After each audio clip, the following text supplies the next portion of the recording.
15% budget కేటాయిస్తే విద్యలో ఎలాంటి మార్పులు వస్తాయి ఇంతవరకు సార్ వాళ్ళందరూ చెప్పారు. నిజంగా మేము స్కూళ్ళకు వెళ్ళి అక్కడ ఉన్న పరిస్థితులు చూస్తున్నాము. తల్లుల సంఘంగా మేమంతా వెళ్ళి స్కూళ్ళల్లో పరిస్థితులు చూస్తున్నప్పుడు అసలు విద్యకు నిజంగా ఎందుకు బడ్జెట్ కేటాయించలేదు. మొట్టమొదటిగా టీచర్లకు లక్షల జీతాలు ఉంటాయి, కానీ అక్కడ ఆయాలు లేరు.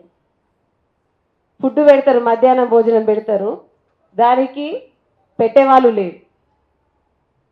టీచర్ల జీతాల నుంచి 200 వేసుకొని ఒక ఆమెను పెట్టుకుంటే ఆమె మాత్రం ఊడుస్తుంది. ఆమె రాని రోజు పిల్లలే ఊడ్చుకోవాలి.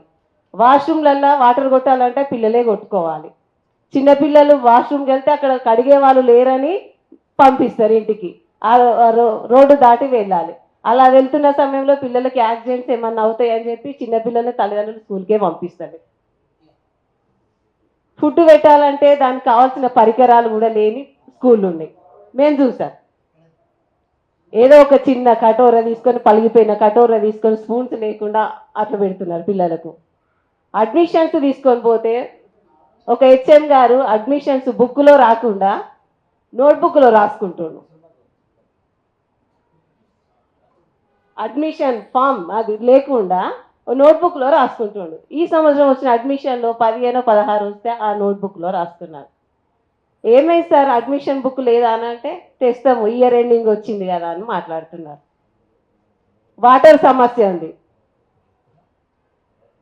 నిధులుంటే స్కూళ్ళకు వాటర్ సమస్య ఎందుకు ఉండాలండి? అక్కడికి వెళ్తే మేమేదో పిల్లలకు చదివేట్లు వస్తుంది ఏంది ఉందని మేము స్కూళ్ళకి విజిట్కి వెళ్తే వాళ్ళు అంటారు ఏదో ఎన్జిఓలను పట్టుకొని ఇంకెవరన్నా లీడర్స్ని పట్టుకొని మాకు వాటర్ తెప్పించేలాగా చేయండి, ఇది చేయండి, అది చేయండి అని మాట్లాడుతుంటారు. అంటే ఇంకోసారి వెళ్ళకుండా అది చేస్తేనేమో వెళ్ళాలి, చేయకపోతే మళ్ళీ వెళ్ళదు. ఇలాంటి పరిస్థితులు చాలా ఉన్నాయి.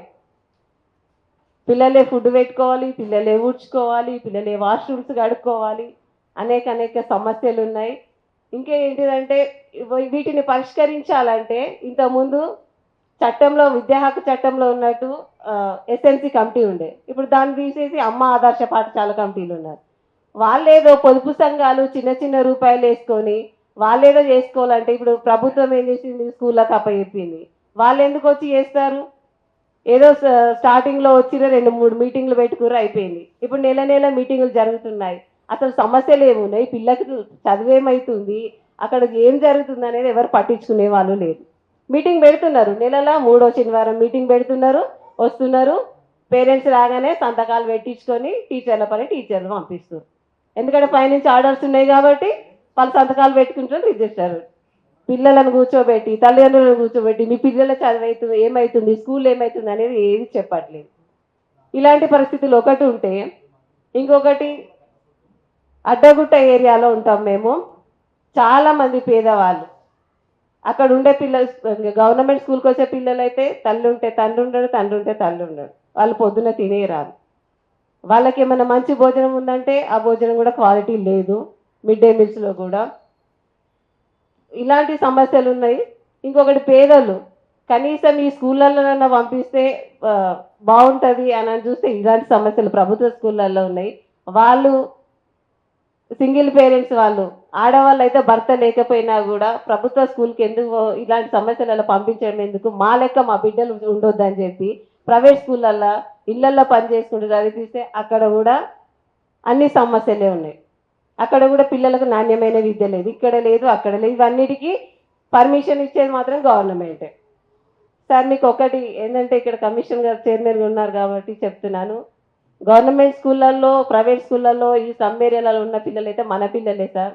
దయచేసి ఆ పిల్లల్ని రక్షించండి. వాళ్ళకు నాణ్యమైన ఫుడ్ కావాలి, విద్య కావాలి. ఫస్ట్ వాళ్ళు బయటికి రావాలి సార్, మంచి ఎడ్యుకేషన్ తోటి. మాకు ఏమొద్దు, మాకు ఈ కళ్యాణ లక్ష్మి ఏ పథకాలు మాకు ఏమొద్దు, గవర్నమెంట్ ఇచ్చేది మాకు ఎడ్యుకేషన్ మాత్రమే కావాలి. ఏదేమైనా కూడా పిల్లలకి తగిన న్యాయం జరిపించాలని కోరుకుంటున్నాను.